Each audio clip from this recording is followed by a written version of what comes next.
Welcome to Two Giant Goofballs, a New York Giants podcast. Are you a goofball that loves Giants football?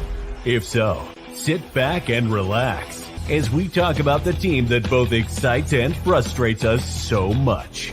And now, here are your goofball hosts, Drew and Rob. Welcome, fellow goofballs, to Two Giant Goofballs, a New York Giants podcast. I am Drew, joined as always by... Oh, yeah. Craziness. I forgot I muted you. You were coughing in the background while the intro was going. Yes, son of a gun. It's a me. I'm Rob. And let's talk about that free agent frenzy over here. Oh, yes. We got Free Agent Frenzy Part 2, which... let's be very frank, it's not as exciting as part 1, but we're going to talk about some of the part 1 still in this as well. So I don't want to make it seem like ever a as good down as the episode. original? No, sometimes it is like it could be like the Terminator 2. Terminator 2 is like the exception. That's always better. Plus the Flintstones 2. Hey. No, I'm kidding. That was a horrible that was horrendous. That's what the bad first one was that good. Although Ace Ventura was a sleeper. No. What? We lost you again, Rob. Where'd you go? The camera's gone. You have my cartoon face instead. Wait like a minute. I got way more hair in my face. Oh, whoa. You just moved like camera zones and now you're all yellow. I don't know what's going on.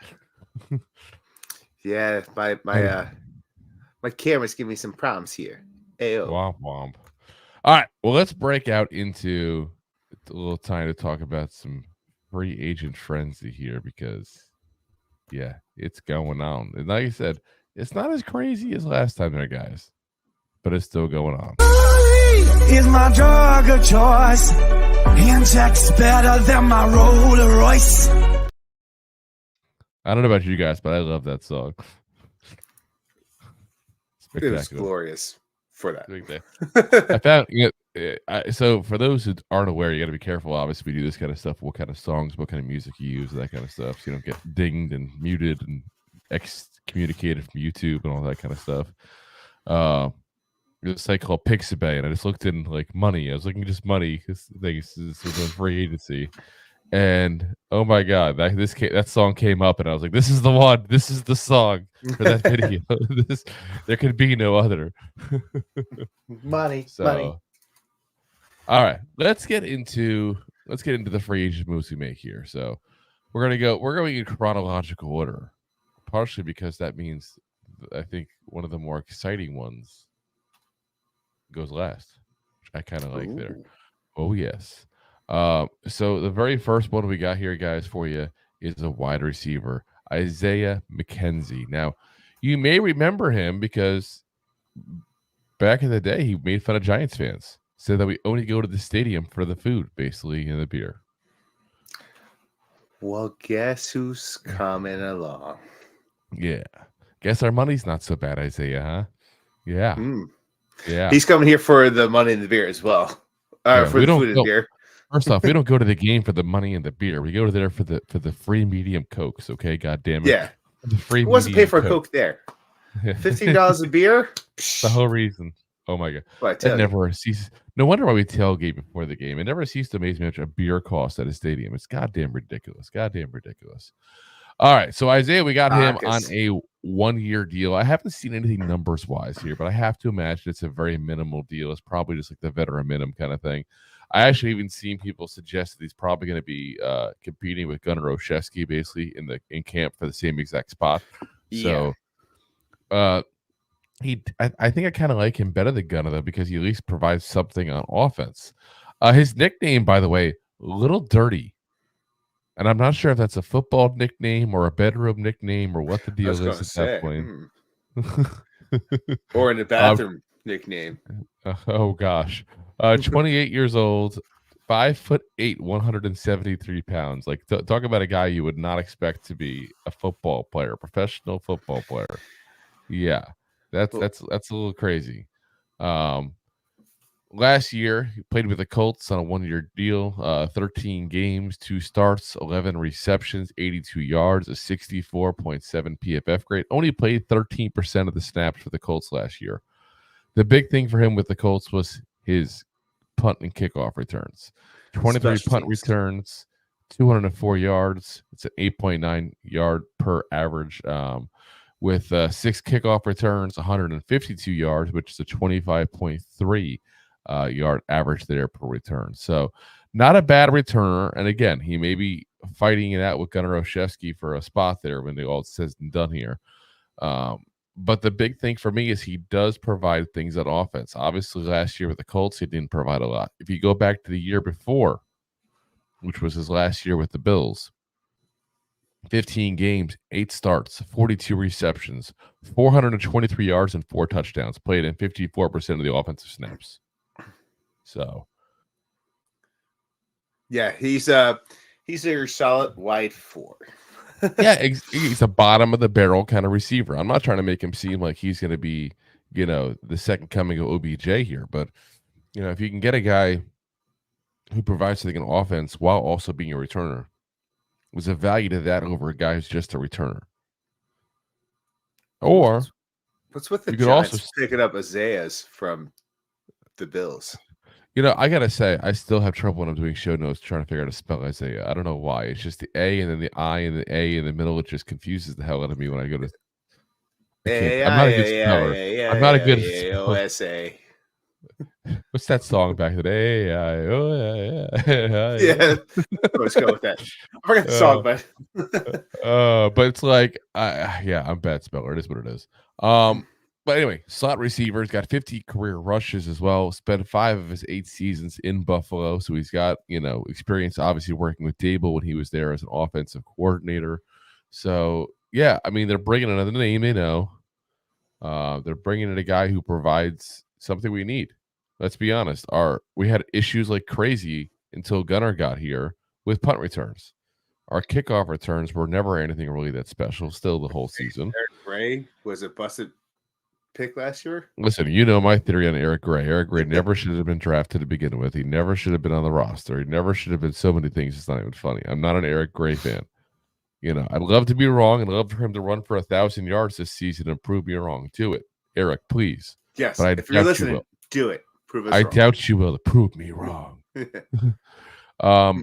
it now. Listen right here. Get in the chopper. Get to the end zone. I don't think we expect much of him. I think that's fair to say that McKenzie, if he does make the team, makes the team as primarily a special teamer with the occasional option to come on the field and provide something. And yeah, this goes right along the lines of what the Giants have liked to do the last couple of off seasons. They love little tiny receivers.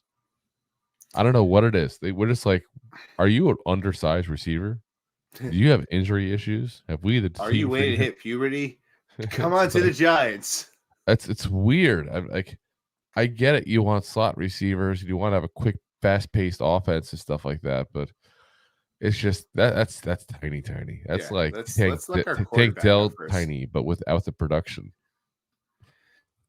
And look, Tank Dell didn't even make it through his first season. So I mean, saying coming, especially last draft class. That's kind of what the NFL is looking like. Just smaller, little tiny guys. Tiny guys. Yes. Let's get into the next one here. We have defensive back Jalen Mills, nicknamed the Green Goblin, which if anybody who's a Marvel fan, you'll know that's the name of the villain there from the Spider-Man comics. 1 year, $1.2 million, 29 years old, 6 foot even, 200 pounds. Last year, was in all 17 games, 8 starts, 45 tackles, 1 tackle for loss, 1 QB hit, 59.1 PFF grade, played in 40% of the defensive snaps for the Patriots there last year. The year before that, 10 games, 10 starts, 31 tackles, 2 interceptions, 1 tackle for loss, 1 QB hit. Started at corner, actually, that whole season, which is primarily where he's played now. Played 75% of the snaps. So he played his first seasons also in Philadelphia. So if the name sounds familiar to you Giants fans, that's probably why. Like I said, 5 in Philly, and then the last 3 there in New England. Plays corner and safety, so he can play either position. And I think he's at that transition stage right now, basically. If you look at what happened to him 22 to 23 at that point, He played 75% of the snaps, played corner. The next year, go down to 40. They just put him as DB. So, meaning he's been all over the place. He plays corner, he plays free safety, he plays slot corner, he plays wherever they need him at that exact play. Wherever we need the body. Yeah. He's another guy that, honestly, I don't have much high hopes for, per se. I think he's kind of starting to trend downward in his career. But I think he's a good veteran body. And listen, you can't have all young guys. You need to have some veterans on this team to help provide leadership, to help provide, some experience. And Mills does fit that bill. And the other thing is, I think based on what you see so far, and obviously we're early into free agency, we're early into, talking about what they're looking at the draft next month and that kind of stuff there. But based on what you see right now, if the season were to start, you'd probably place your money at Dane Belton starting at safety. I would. Dane Belton does not have any experience, really. And what I mean by that is he can go out there and shine. He can go out there and just look okay and not embarrass himself. Or he could embarrass himself. Like, we don't know what's going to happen if you put him out there as a starter. And to have a guy like Jalen Mills who's got a lot of experience and the ability to go out there, maybe not play the best football of his life because that's probably past him at this point, but at least not embarrass himself. You got a good option. It puts some competition over there. Yeah. And I wonder, we'll talk about this guy in a minute too as well. The other guy I wonder about a safety is Nick McLeod, depending on what happens at the corner position. Because as of right now, he'd be the second corner probably, depending on what we do the rest of free agency. I still think we're going to look to go get a corner in free agency, but we'll see what happens there. We'll see what happens there. Last guy we got there is Drew Lock. Oh, yes, we got a quarterback. Lock it in. Ooh, boo. Oh, yes. Boo on the pun, boo on the player, but yay for the opportunity and the cheapness. And listen, 1 year, $5 million, 27 years old, 6'4", 228 pounds. So he's got the exact size you want as a quarterback. He came out the same year that a certain Daniel Jones came out. And if you remember, there was a certain coach we had there, Shermer, who was pulling for us to go get Drew Lock. That's who he wanted. He didn't want DJ by all accounts that I read. He wanted to wait to the second round and go get Drew Lock. And imagine how different the Giants looked then. We would have probably given up on the quarterback earlier. And we would have probably had the pass rushing Josh Allen instead of DJ. Yeah, you're not wrong. I mean, also things would have changed. Different first round pick that year, different things scenario. Like, oh yeah, everything changes. Drew Lock may have not been the answer for the Seahawks, but they were the answer once they traded him off in that deal to get Geno. Wasn't the answer in a lot of places so far? There's been two teams, and nobody's been overly impressed with him yet. Last year, he had his first action since 21. 4 games, 2 starts, 63.2 completion percentage, 543 yards, 3 touchdowns, 3 interceptions, 81.2 QB rating, a PFF grade of 61.3. And I think what this all boils down to is this is a guy who can step in and play a couple games for you and not embarrass himself, and that's all he is. The Giants were looking to go bring a quarterback in. They talked to other quarterbacks. We'll get into that in a little bit as well because we got some of the rumors there to talk about later on. But the Giants seemed hell-bent on bringing in somebody to be a legit backup.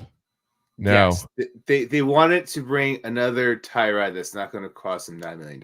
Yes. Who went to the Jets, by the way, for those keeping track of the frenzy's been who we lost. Crazy around the league. But yeah, so here's a guy who can go in, can start a couple games, not too expensive per se, not going to embarrass himself, not necessarily going to win you the game either, though. But he's you not look at the Gardner Minshew of backups, but he's also not. Gardner Minshew got $12 million. He got $5. So yeah.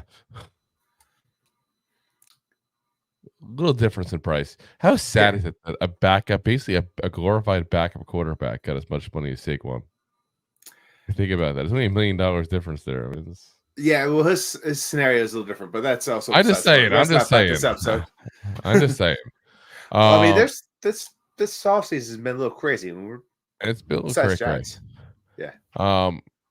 But yeah, so you're looking at Drew Lock comes in. He's a backup. I don't think anybody expects him to actually start in this. Well, if he does, then Giants.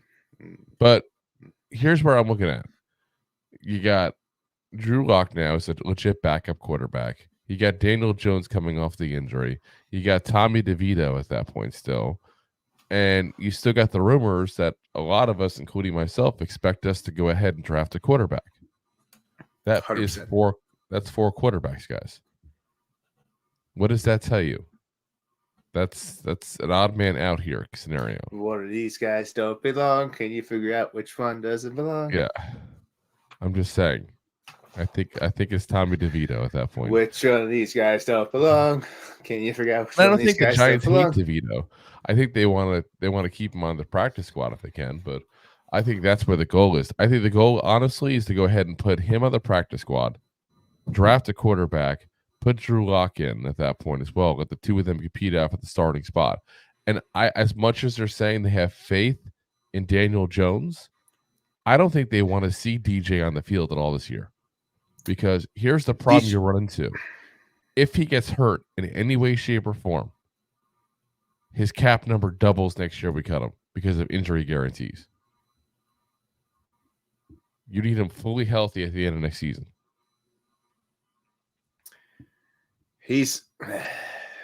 You're not wrong in this statement, but I feel like he is going to start and he's not going to be put in positions to run the ball, to be in positions to throw. He's going to be a quarterback that steps up in the pocket, and when he fails, they're going to put in Drew Lock or they're going to put in whoever they draft. And that's going to move forward. So this way, it's going to satisfy like all the DJ fans out there. There's not many left, but there are some. So I'm gonna tell you right now, when he steps up to the pocket and he gets hit and he goes down, it's a concussion. Then they could put in someone else and be like, "We tried." Right? Oh. I'm telling you right now that Drew Lock is going to start the season as the quarterback, and whoever we draft is going to probably start by like week 4, week 5. I will take. DJ will not see the field. They're not going to risk the $20-some extra $1 million they have to pay him if he gets one more neck injury, one more anything injury. It's not worth it. I did it once this year already. It's going to be your turn. I'm going to bet you a jalapeno on the show. Raw, intense. If DJ sees the fields, you eat it. We've already done that. We've already done the jalapeno. You got to have something new. But I will say this: ghost pepper. The bet is not. The bet is not if he sees the field. The bet is if he starts. Because if he can see the field, he can see the field because someone gets hurt. And they go, okay, I guess we have to put this bum in. I mean, that could also happen. But I want to. But if someone gets hurt and then he starts, I think it's going to be a cold day in hell before he starts. I really do. I think that's the plan, is to just keep him healthy for the year. Let's move on next year. That 100% is the plan as far as I'm concerned. And like I said, Drew Lock, as much as Drew Lock hasn't looked great, you can make the case and the argument that Drew Lock, when he's played, has not looked any worse than Daniel Jones has. Minus the 1 year, obviously. I was about to say, DJ has looked better. That one miracle year. The one miracle year where he stayed healthy. So they're gonna make a movie about it. Make Kurt Russell the coach. Miracle 2 on grass, on turf. It might be Bruce Campbell as the coach because it looks like. Listen, I'd watch it. Bruce Campbell. I'd watch it. Just say it looks like DJ's grandfather. I'm just saying, Bruce Campbell is amazing. Let's get into some of the rumors here. Rumor has it. Innuendos and all kinds of fun things here. So Got unsigned players right now currently being rumored to possibly go to the Giants. Number one, running back A.J. Dillon, which I'm sure many of y'all know the name. He's been a long-time Packer, but he's still 25 years old. I couldn't believe that. I was like, what the hell did he start playing? It feels like he's been playing for 7 years already. But The yeah, problem AJ with him is before we start talking about his positives, I just want to bring up he may have fallen behind Lacey a little too much at the Golden Corral. But it happens. But he still was productive when Aaron Jones was not around. Yeah. Just want to put that out there. And, not to throw any disrespect because, man. You know, he's coming off his worst year basically last year, you know, just based on numbers wise. 178 rushes, 613 yards, 3.4 yards per carry, 2 touchdowns. He's got a 4.1 yard per carry average for his career. He did have a 75.5 PFF grade last year. So PFF is saying basically that, yeah, low yard per carry, but the blocking wasn't there. Well, I hope he likes that because gets used to it because he's coming to New York. Guess what? He's going to feel right at home there. Well, that Golden Corral experiences will help with the New York Giants experience as well.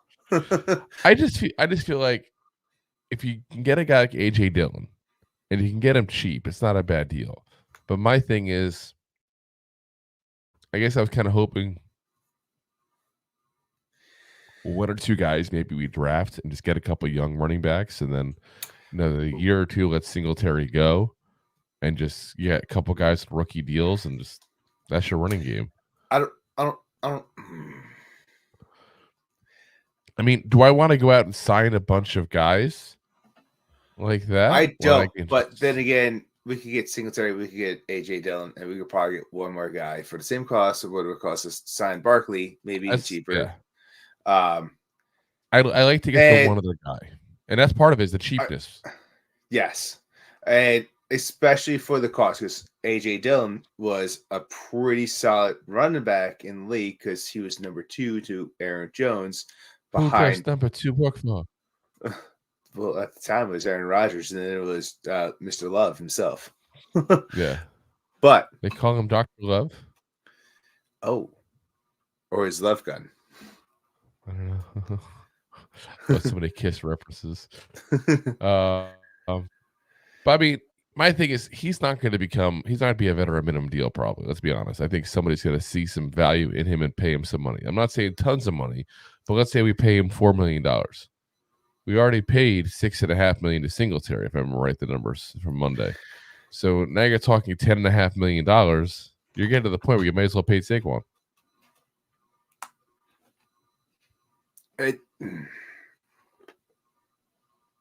Yes, I'm just saying, like that's where we're at.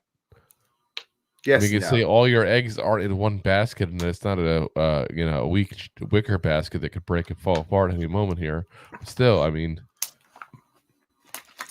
you put Singletary in the back and you put AJ Dillon in the back. There's a little bit of different run style that's coming out there, and depending on who the starting quarterback is, also depends on what's going to go on with how the defense reads, the I formation. Yeah. So there's things you could do which will be way more beneficial than having Shaq in the backfield.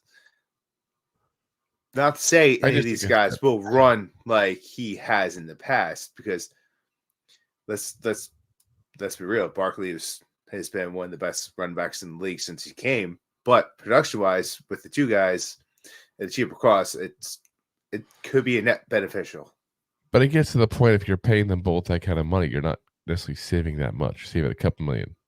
It's not like you went and, but I mean, I don't know. At least part of me, like I said, just kind of like, if we're going to keep doing that, we might as well just sign him. I'd rather go get a couple rookies, throw them in there with a guy like Singletary and call it a day. You could easily sign a couple of guys in the draft, even if you just, and maybe give Gary Brightwell a chance. That I don't love Gary Brightwell. I'm not trying to say that Gary Brightwell is the greatest thing since sliced bread, but I do think Gary Brightwell can provide more offense than people give him credit for at times. He's proven it in a couple of games. But there's, out of the handful of selections he's only had How many games has he played more than 10 snaps? Let's Not say many. 5, 6. Yeah, no, not many at all. And there was one not last year, but the year prior, in I think like week 12, and Barkley was a little banged up,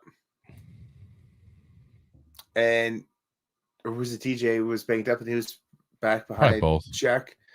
I forget what it was, but like Brightwell did pretty darn good. Yeah, he ran for like 100 yards. I'm not going to suggest he's ever going to be RB3. a Pro Bowler or a legit starter, but I don't think he's as bad as some people think he is, which is kind of shocking because he was literally drafted just to be a special teamer. So we got another guy you were also supposedly interested as well. It's also interested in us. Came in for a visit even. Chris Manhertz, 31 years old. Excuse me. Tight end he played with the Broncos last year.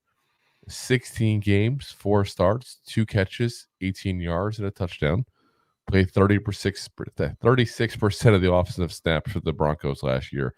56.5 PFF grade. This guy does different blocking tight end. I was going to say, you know what he does different from all the tight ends we have currently? What? He blocks. We don't even know what kind of tight ends we have lately. That's the problem.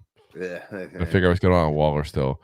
But again, this is a guy, he's older. He's a blocking specialist. He's not going to be a ton of money, guys. And it just shows you they're kind of going, wait a minute. We missed a blocking tight end, a pure blocking tight end last year. And depending on what they do with the offensive line, they might need some help there. I mean, I called that last year when I said they should have cut Myjack as the third Myrick. tight end. Myjack, B-Hob, sounds much Mykoff. Mykoff. So, yeah, I mean, again, this is a guy that will be a nothing kind of deal money-wise. You bring him in, you see if he earns the spot, and you call it a day. Again, 31 years old, blocking specialist, tight ends don't get paid a lot of money. Yeah. But I also wonder when you're looking at a blocking specialist like that, and you got Bellinger already, who's, basically was his bread and butter. It wasn't necessarily great last year, but it's his bread and butter overall. You go. No one on the offense had the bread and butter last year. So, but I'm wondering, like, if Waller retires, hypothetically, where they cut him because they go, you know what, you're taking too long. We don't think your heart's in it. That kind of scenario. Does Bellinger become the starter again, or do they look to go get a guy, whether it's in the draft or, in free agency? If they do, I feel it's free agency. I don't think they're going to go draft another guy because like they saw what he did his rookie year. They know he's got the talent. They see what he's done, and obviously they also see what we don't see in the practices and behind the scenes. But I mean, come last year, you spent all this money and this shiny toy. Bellinger was kind of left in the sandbox and not utilized as much as he should have been. Yeah, it definitely, I think, affected his play. It doesn't do as good. He had a couple of bad timing penalties even that extended, it took away plays from us there at that point. So, I mean, yeah, definitely not the best year for him. And I still am not low on him, but I'm wondering if he's got that guy who needs to be in the game often to kind of keep in the game, if that makes sense, Like he's got to get that rhythm going. Maybe. I mean, that could have been his problem coming out of college. Maybe he had been the guy. He had been the guy that had to be a consistent in the game. You never know. I mean, rhythm is a dancer. And it's also the night. But rhythm. The night. But you also you can feel it in the air. But if you're using him as a blocking tight end, anybody under the age of like 35 or 40 right now is like, what are they talking about? Listen, Rhythm is a Dancer. Look it up. It's a good song in like the early 90s. You don't know fantastic. You don't. It was remade so many times to like the 2000s. It's a spectacular song. Okay, it's like a Night at the Roxbury kind of song. I don't even. I couldn't even tell you who sings the song. It's Gary Barlow. It's in my head now. All right, let's get into guys we lost here. Before we do that, let's pay the bills real quick, and then we'll get into that. Comments, boo boo. Oh yes, of course the comments. Of course, those cools. Enjoying the show? Looking for more goofball action? Consider a membership at buymeacoffee.com/2giantgoofballs. Memberships start at just $5 and give you additional goofball access. One-time support payments also available starting at just $3. buymeacoffee.com/2giantgoofballs. Oh yeah. All righty. Into players we lost here. We lost 2 guys so far in free agency here. What about the Tyrod comments? Taylor. Oh yeah, that's right. I forgot the comments. Way to call me out instead of putting it in private chat. Wow. Sorry, Wow. dick. Yeah. Why did we start the show late, Rob? I don't know, maybe like a naff or something. I don't know. Yeah. Called you out. What now? Maybe I was getting Yo. the Miss Peaches hoodie coming in. Is that a Miss Peaches hoodie? It is. He just came actually down to Tampa this past weekend.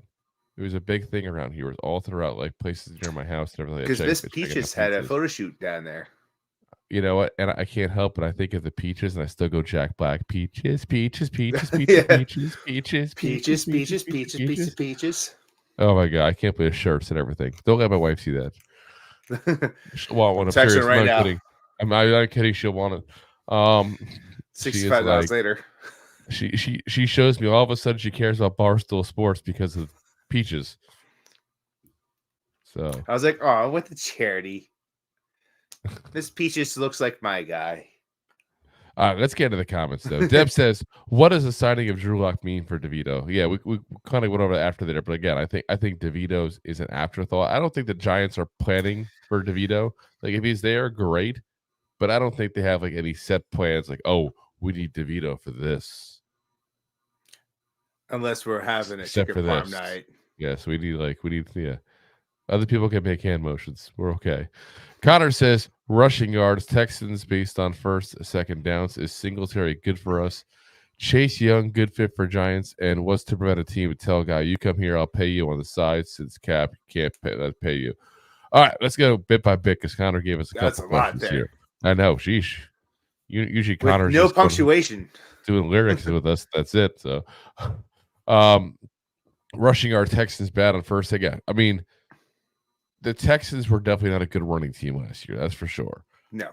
The one thing that I could say as far as Singletary, as far as good for us, is he is better at breaking tackles and bouncing off tackles than Saquon was. Again, that was never Saquon's forte. Saquon was a speed guy. That's just what he always was. As far as how good he's going to be for us, listen, I think it's going to be a running back by committee, and whoever else we bring in, whether it's AJ Dillon or some rookie or whatever, it's going to be a running back by committee. And game by game, it may be different who is the guy for running. Yeah, and let's whoever's having more success, and it makes sense. It's smart. It is, and let's take it back a little bit, not to compare it to what's going to happen this year to what happened. What I'm about to say, but there was a certain running back great that left the Giants. His name kind of sounded like Kiki. Do you know Kiki? me? Is it Beaky? Oh, Sneaky? maybe Beaky. But he left, and everyone's like, what are we going to do at a running back position? And then we got Earth, Wind, and Fire. And Drew, I don't recall, but what happened that year? We won a Super Bowl. Yeah. Okay. So yeah. Let's not let's not put that hope on this season. Let's be very honest. I was about to say let's not put the hope on the season. I don't expect also no Giants that time also put the hope on the season, but I'm just saying let's not Tyler's nooses because Barkley's gone, like a lot of people did with Tiki. So all right, next question he had was about Chase Young. Chase Young to me is not a good fit at all for the Giants. No. Is he a fit talent-wise? Sure. If you could tell me I can get Chase Young as a backup, sure. Who wouldn't take that deal? But you're going to have to pay him a ton of money. He's not going to want to come in as a backup. I mean, this guy's got 16 and a half career sacks, guys. Okay. 5 years in, 16 and a half career sacks. I'm sorry, 4 years in. I apologize. Still, you're talking that is what, 4 sacks a year? Well, granted, he also missed injuries. I was about to say he missed a year because ACL. He came back missing half that year after the ACL. Okay. So, like, he's Here, missed I'll a do it lot this of time. way. 43 games, 16 sacks. That would put him on a pace for about 1 sack every 3 games, which would put him on pace for 5 to 6 sacks a game if he was healthy the whole season. That's not that good, guys. I don't think he's that good. I think he's overrated. And I don't think he's overrated because of talent. You hear a lot of rumblings about personality issues with him. You heard about that with San Francisco even this year, talking about, him kind of taking plays off and stuff like that. Obviously, he's got the injury issues as well. So, it's just not a guy that I'd be interested in, honestly. There's a reason that the Washington Commanders did not pick up the 5th-year option this guy. There's a reason they traded him away instead of trying to keep him. He's just not as good a player as people think. But he's still got that name recognition. He was supposed to be the DCLT player. Yeah. And if you have that kind of only talent, one LT. If you have that kind of talent, at least on defense. Yeah. You definitely pick up that 5th year if you think you have that kind of talent. Exactly. They didn't. So let's just say the hype might be a little bit overshot. Yeah. I mean, the scary thing is, too, if you take out his rookie year, he had 7.5 sacks. So that puts him at 9 sacks the rest of his career in 28 games. That's terrible. It's not good, guys. And I get it. Probably in your practice squad. I get it. Sacks aren't everything. I'm not trying to suggest sacks are everything. But, I mean, you can look at he's also had 20 QB hits in that time frame. 20 QB hits in 28 games. It's not horrible. I'm not saying he's not a legit NFL player. I'm not saying he has no talent. This is not some groundbreaking starter. Next level. Even as a starter, I think he's a starter still. I think he's a mid-range starter is what he is. I really do. He has the talent to be top tier. He's just not there. He does. He's just not. I mean, sometimes talent isn't what makes a player great. Sometimes talent takes away from a player, and it's crazy to say, but sometimes guys with talent get lazy. Yeah. And they don't produce what they should. And they're used to being the dude. They're used to being the apex predator. Big Lebowski. And they're like, I'm good. I'll get it. Don't worry. But they don't care. It's those guys that were never the dude you got to worry about. They become the dude. Yeah. Because they're going to put the hard work in. Oh, yeah. He also said, what's to prevent a team to tell a guy you come here and I'll pay you on the side since Cap can't let us pay you? Simple. Huge fines. Loss of draft picks. That's the kind of stuff that would happen. If you remember a couple decades ago now, the Broncos got caught cheating on the salary cap. And they actually went over the salary cap. They kind of fudged the numbers a little bit before they sent them in. And they got in trouble with the league. They lost draft picks. They got fined. That's something that does happen. And when it happens, the league takes it seriously because they don't want that uncompetitive advantage. They want at least the appearance of everybody having a shot. Oh, the audits.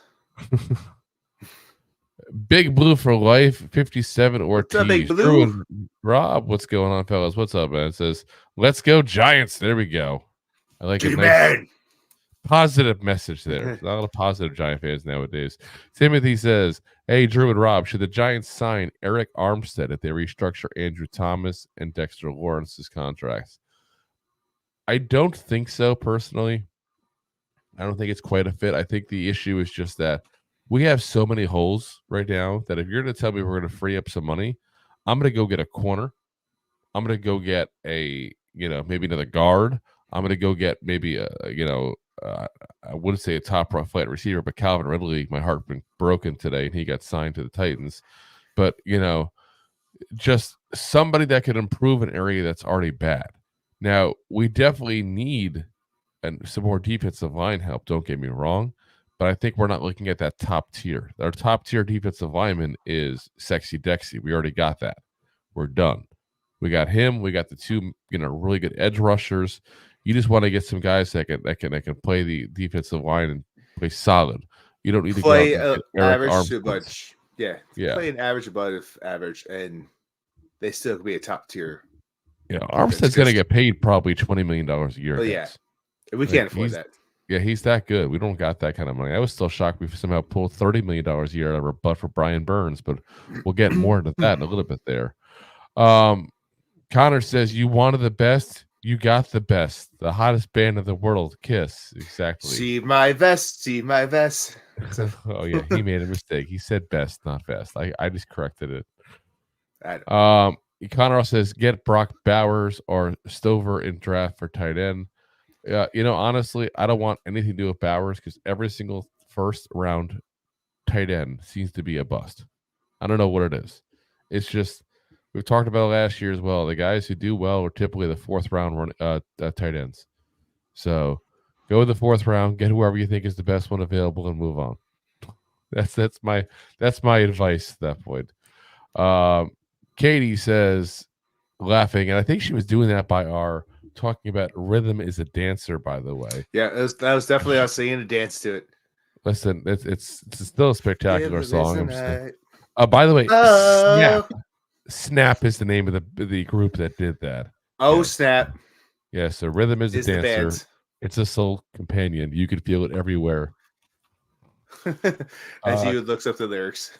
I do. I had to look. I was looking up to see who did it. I was curious. That's one of those things that it'll drive me nuts not knowing who did it. And I have to look it up. Otherwise, I'll be thinking about it the whole time. Connor says, oh, what a night. Late December back in 63. What a very special time for me. As I remember, what a night. Oh, what a night. Oh, I didn't even know her name, but I was never going to be the same. Oh, what a night. There's the lyrics. I can't see that next part. My voice doesn't go that high. Let's see. Aaron Blue Shirts Banter, what's up? Says Singletary is a good runner between the tackles. Would you like Kareem Hunt with Devin this season? I don't want anything to do with Kareem Hunt. No. Especially guys that kick ladies when they're down. Yeah. But what's up, Aaron? Yeah. I have issues with him as a person. I just don't want anything to do with him on the team. I really don't. And he ruined my fantasy football team when he did that. I was going to the playoffs. So it's personal and double personal. The other thing is, I feel like he went into Cleveland where they thought he was going to be kind of the new Nick Chubb because they kind of needed somebody to be the star. He wasn't the star. He had 411 yards rushing on the season there, averaged 3 yards per carry. Well, and guys also are forgetting his age too. He's going to be 29 years old, guys. Wasn't he there prior? They cut him because Nick Chubb was the dude. And then they brought him back because Nick Chubb. They cut him. Nick Chubb. They cut him in the offseason. He ended up getting re-signed. Yeah, that's what I'm saying. Yeah, he got re-signed after 2 games because the second game was when Nick Chubb hurt himself. I'm saying he's going to be 29 years old, guys. Yeah, I don't think Nick Chubb did it to himself, but I got what you're saying. No, I'm saying Kareem Hunt, though. Yeah, I know. You said Nick Chubb. Kareem Hunt, though, is going to be 29 years old. Okay, you know what I mean.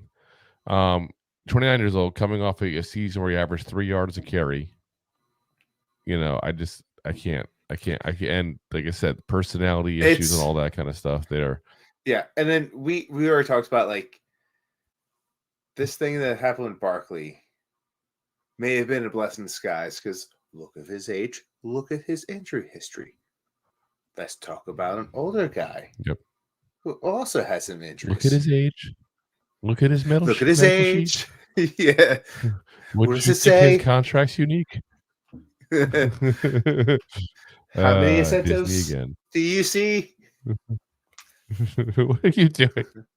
I have no idea. You don't even know what song we're doing, are you? You're just like randomly. He's like let's just break out into musical randomly. Yeah. Anyway. Deb says maybe we can get Ron Dane off the couch. Just kidding. Yeah, I don't think Ron Dane can get himself off the couch. But last I saw, he's kind of a much bigger guy than he was in his playing days. At that point, he's let me put it this way: if he was to be a dog, he'd be a bulldog, and not a badger like he played. I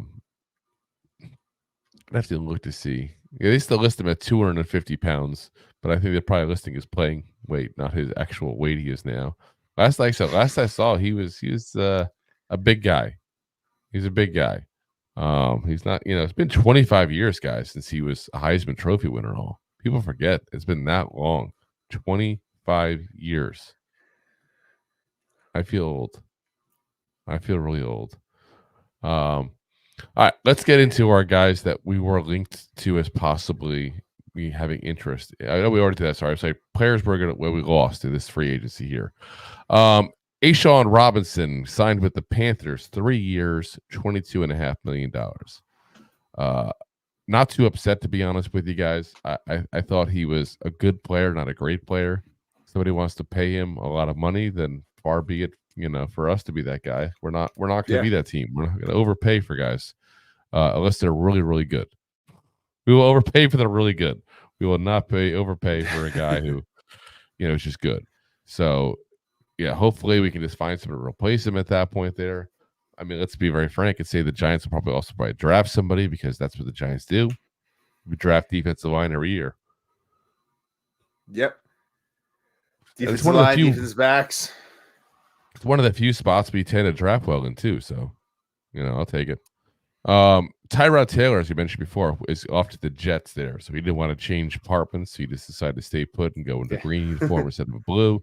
2 years, $18 million. So remember Woody Johnson said that they didn't have a backup last year? Just totally slap in the face of Zach Wilson. Well, they got one now. Tyrod Taylor. Tyrod Taylor's family likes Central Park. So kudos to them. Let's get into some Giants news, guys. So we do also have some Giants news to go over there with you guys today, too. It's not just signings. There's also news. It's time for the news. Oh, yes. Giants are not planning to tender Isaiah Hodgins, according to Jordan Ronan. If they kept him via the restricted free agent tender, his contract would have been $2.98 million this year. Honestly, I don't think that's that bad of a deal per se, but yeah, they haven't ruled out they're bringing it back. They just don't want to bring it back at that number. So, I mean, let's be real. I mean, when we got him from Buffalo, he was off the practice squad. We got him. Yep. We got him at the league minimum. We brought him back because he was the hero when we picked him up. Wound up being the best receiver, behind Slayton. Somehow, I don't know why. I'm still confused. He was like the Giants' version of Jeremy Lin. Listen, don't look a gift horse in the mouth. Like he was, everyone underestimated him, I guess. I don't know. Yeah. He was Kevin Moss. So then you bring him back next year, last year, and he was. Yeah, I mean, 230 yards, 3 touchdowns. I mean, he wasn't nothing, but he wasn't a big part of the offense, that's for sure. We'll lose you again, Rob. Anyway, so he's not going to be back at that point there, at least on that number. We'll see if they bring him back once the free agency for those kind of guys start up there as well. Nick McLeod, though, will be tendered, so he will definitely be back as the New York Giant next year. Talked about him, like I said, it's the guy who could potentially be a starter at safety or corner this year, depending on how things go right now. A guy that I'm pretty high on, definitely want to keep him overall. Xavier McKinney, apparently it's come out now that he did honor the handshake agreement he had there with the Giants by giving them a chance to match the Packers' offer. Obviously, they declined. So, but yeah. Can't blame him for not being a Giant. This is not a Saquon scenario. He didn't go to one of our, our big rivals there. He, gave us the chance to match and everything, and just the Giants decided they didn't want to do that. So, we'll see what happens there overall. But yeah, you can't blame a guy for honoring that handshake, and then it just didn't work out because the Giants didn't think he was worth it. So, at least kudos to him on honoring that. Before signing with the Browns, we talked about their the Drew Lock deal at that point there. Before signing with the Browns, the Giants were apparently very interested in QB Jameis Winston, which is the guy we talked about there during our free agency preview episode we did there. Jameis Winston, again, to me, would have been a great fit for the Giants. He's a guy that you look at and go, you know what? The Giants were good at fixing the turnover issues with Daniel Jones, and maybe, we could have done something special with him there, but he took more money. He's like $8 million and went off to Cleveland instead of the backup there. And with Joe Flacco, and he was going to the Colts. So like the QB carousel continues there. Brian Burns, we talked about his contract. We talked about, what a lot of people weren't reporting on for some reason. Again, 150 was the max. That's if he had every incentive known to man, which we don't even know what these incentives all are. Could be 10 sacks, could be 12 sacks, could be Pro Bowls, could be, playing every game. Who knows? Could be, tying your shoes correctly. We have no clue what they are. I would want the tying my shoes correctly. That's just me. That's a good bonus. It's a good bonus. Wearing a mouth guard. 100,000. So anyway, the numbers are out as expected. 150 million is the max, 5 years, $87.5 million guarantees. Turns out the contract itself is $141 million before any of the incentives. That puts him at an average of $28.2 million per year, guys. That is a lot of money. That's the second highest annual salary at the edge position.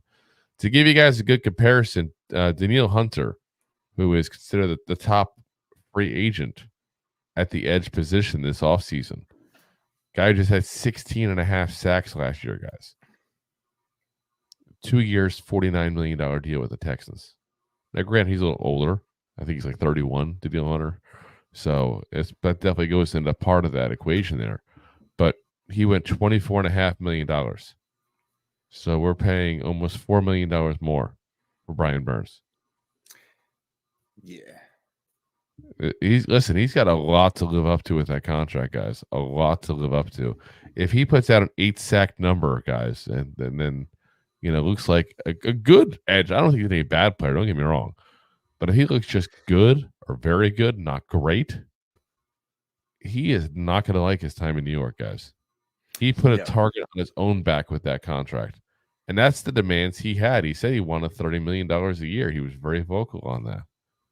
That's why the Giants didn't announce the 141 number. They announced the 150 number when they traded for him. They wanted to give him that feeling of they're giving him $30 million a year. It's all, the optics of it there. But goddamn, guys, like I was expecting like 125 would be the contract, which would put him at $25 million a year, and I'm cool with that. I definitely think we overpaid.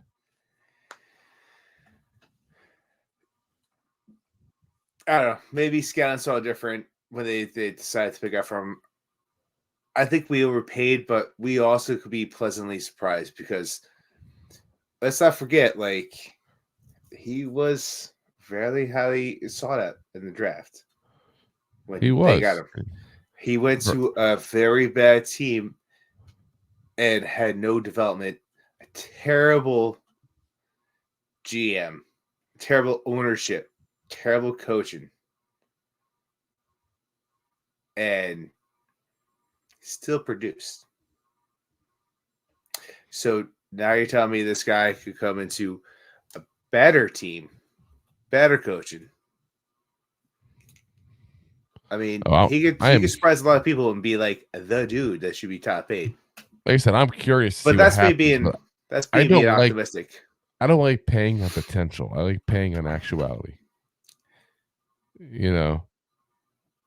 That's what Sometimes you're paying. You got a bargain shop. Sometimes I know that's what we basically did. We paid as if he's a guy who's going to beat 11, 12 sacks a season, guaranteed. Yeah. Now the one thing I will say nice about him is the guy has produced every year. He hasn't had like that 4 or 5 sack season. He's been consistently 7, 8, 9, 12 sacks kind of guy. So it's not that I dislike him. I just think we way overpaid, guys. Way overpaid. But once again, that goes back to my conversation. Like he's playing with. Tell me who sat next to him in the line that played well last year and the year prior. Derek Brown, Gross Matos. How well did he do last year? The team's horrible, of course. So let me ask you this: How good is our team? I'm just saying we're in no position to call a franchise crap right now, guys. I'm not saying we're crap. At least like our defensive line, like Sexy Dexy. Okay. You say he's crap? No, you say Derek Brown's crap though. I'm not saying Derek Brown's crap. I'm just saying you if you want to pinpoint one good player on our team, I'm going to pinpoint one good player on theirs. I'm just saying there's a potential in New York for him. There's a potential. It's potential for him to either. If you let him and Thibodeau both just pin their ears back and go after the quarterback on a nonstop basis, which is what sounds like the plan. Yeah, that's not going to be so much fun for offenses to try to stop, especially with Dexy, Sexy Dexy coming through the middle there at that point. I think our defense will probably look like the Raiders' third quarter defense of last year, or at the beginning of this year, like where you got, Max Crosby, one of the best, the guys in line. A lot of offensive lines and a lot of offenses don't want to play the Raiders this coming up here. That could be the Giants. We'll see. If they're right. I mean, that very well could be, especially depending on what we do at corner, get a second corner in there, have some guys that can block and stop, the pass there at that point there, and force the quarterback to hold on the ball an extra second. Like I said, it's going to be interesting. That's for sure. I just don't like paying at potential, and that's what really just got. And I agree with that. Deal. And like I said, my big concern is that if we can't get who we want quarterback wise because we gave up the second round pick, that'll take me off as well. Well, I mean, I'm not that I'm okay with it, but I guess we should look like the Atlanta Falcons of last year. Suck it up, have a really good defense. Yeah, but the difference is we play in a good division. They play in a shit division. They do. If we played the NFC South, we would have won we won the division last year potentially. Potentially. That's not even a crazy statement, guys. I know it sounds crazy on paper, but if you take out the 2 games with Dallas and change it for the Carolina Panthers, you take out the 2 games, we had with Philadelphia, and you trade it out for the New Orleans Saints. So we did lose 2 this season, but I mean, they're not as good a team as the Eagles were, at least the first half of the Eagles. And then change out the Commanders for the Bucks. It's kind of a wash. I guess the Bucks would have been the Eagles, but I'm just saying that as an example. Like it's not the same team. It's not. That's not what I'm trying to compare it to. I'm just trying to say a good defense. The Falcons had a really good defense last year. Terrible offense. Yes. They had weapons on offense that they were missing pieces for. Like a quarterback, which they kind of look like they may have fixed their issues. Granted, they just signed a 35-year-old quarterback. I don't know if we want to go down this rabbit hole, but I'm just trying to say, like, the Giants, I wouldn't be so upset if they got to this position.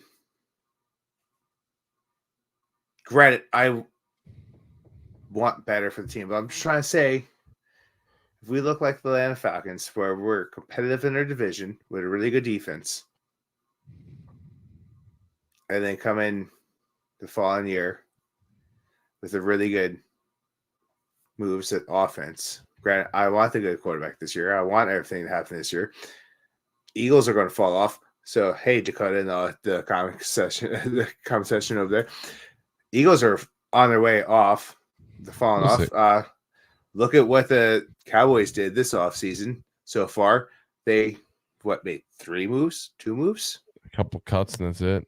Yeah. Crazy. But I mean, the Cowboys don't really do too much. I mean, last year's kind of an anomaly. They got Cooks and then they got, Gilmore. But you had Jerry Jones coming out like 2 months ago, like, oh, we're going to go crazy in this offseason. We're going to do so much. Well, in all fairness, they're crazy. The Cowboy fans. They're delusional. They just won 5 rings last year. Yeah, that's pretty much what they did. But yeah, like I said, it's just my main concern. I don't want to overpay for somebody based on what they could do. I get to see the benefit of Burns and Thibodeau both just rushing the passer full speed. It's just like I said, it scares me the way that we did this. I would have rather go on to, Daniil Hunter to say point blank, I'm going to pay you $55 million for 2 years. Is it? I mean, but it all boils down to did anybody else want to come here? Let's be honest, we're not exactly the premier destination right now. We've played bad for the last 10 years. Our coach has got issues apparently with being a hothead and taking off every single coach underneath him. We play in a tougher division. We don't have a quarterback. Is it really a premier destination? Is it really like going, oh my God, I hope the Giants sign me? Unless they grew up a Giants fan. Yes and no, because listen, you come over here, you play your heart out on defense as like an edge. You get TV advertisement, you get radio advertisement, you make that much more money. Yeah. On the side. So you can never cut out New York market to come here, no matter how bad you are. Granted, you want to ring your competitor. But if you're an above average player that knows that you're not elite, I'm not saying that's the case over here. I think it depends on the player, honestly, and what they're looking for. I mean, talk about. I don't think that every player wants to go into media and stuff after they're done with playing. I'm not even saying that. Like, you can go into advertisement. Like, hey, I just want to be in front of the camera. Yeah, I'm not so sold on them. There's the Carl Weathers of the world. Oh God. I guess there is, but yeah, I don't think we have the Carl Weathers team right now. No, we don't. Sip Kayvon. Kayvon would love to be in movies. Guarantee you sign up in a heartbeat. Like Dennis Rodman. He'd be in Creed 17. All righty, guys. Well, that's all we got here for you guys tonight. So we're gonna have to kind of keep an eye, see what's going on. Obviously, we'll be back again tomorrow night for you guys there. We'll end up doing one or two things. We're either going to be going ahead and giving you guys more updates on stuff, or what we'll do is we're going to update for you guys what our division rivals have done there. Same we did last year. That's something we have to kind of keep an eye on, because we do have to play those guys 6 games out of the season there. That's a third of the season, a little more than that. So, it's good to know what the Eagles, the Cowboys, and the Commanders are up to at that point. So, like I said, one of those two depends on what happens tomorrow. We will run down for you guys, or maybe we'll do both, depending if the Giants just make one signing, and the rest of the time we can talk about who everybody else picked up there. So, as always, we are live on YouTube, Facebook, Twitter/X, Twitch, Instagram, and of course Rob's favorite.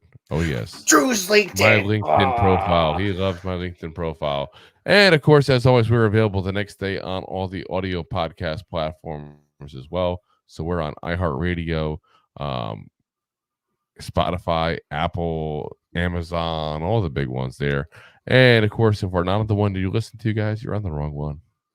Yeah, listen, we're at like 165,000, and if you're on the 165,000, oh my God, it's so many ridiculous. How many hosts there are for this stuff here. So again, guys, we'll see you guys tomorrow, 9 p.m. Eastern Standard Time there. So look forward to having you all there. Anybody who's new to the show, or maybe you just kind of checking it out for the first time there, if you can hit the like, hit the subscribe. Keep in mind you can go all these different platforms you mentioned. Hit that like and subscribe so you never miss a show. Appreciate you all listening. Ring that bell if you're on YouTube. Oh yes, ring the bell on YouTube. Ring my bell. Last thing in the night. Bell. Ding ding ding. All right, guys. Appreciate you guys listening in. As always, Giant fans. Go G-Man! Go G-Man!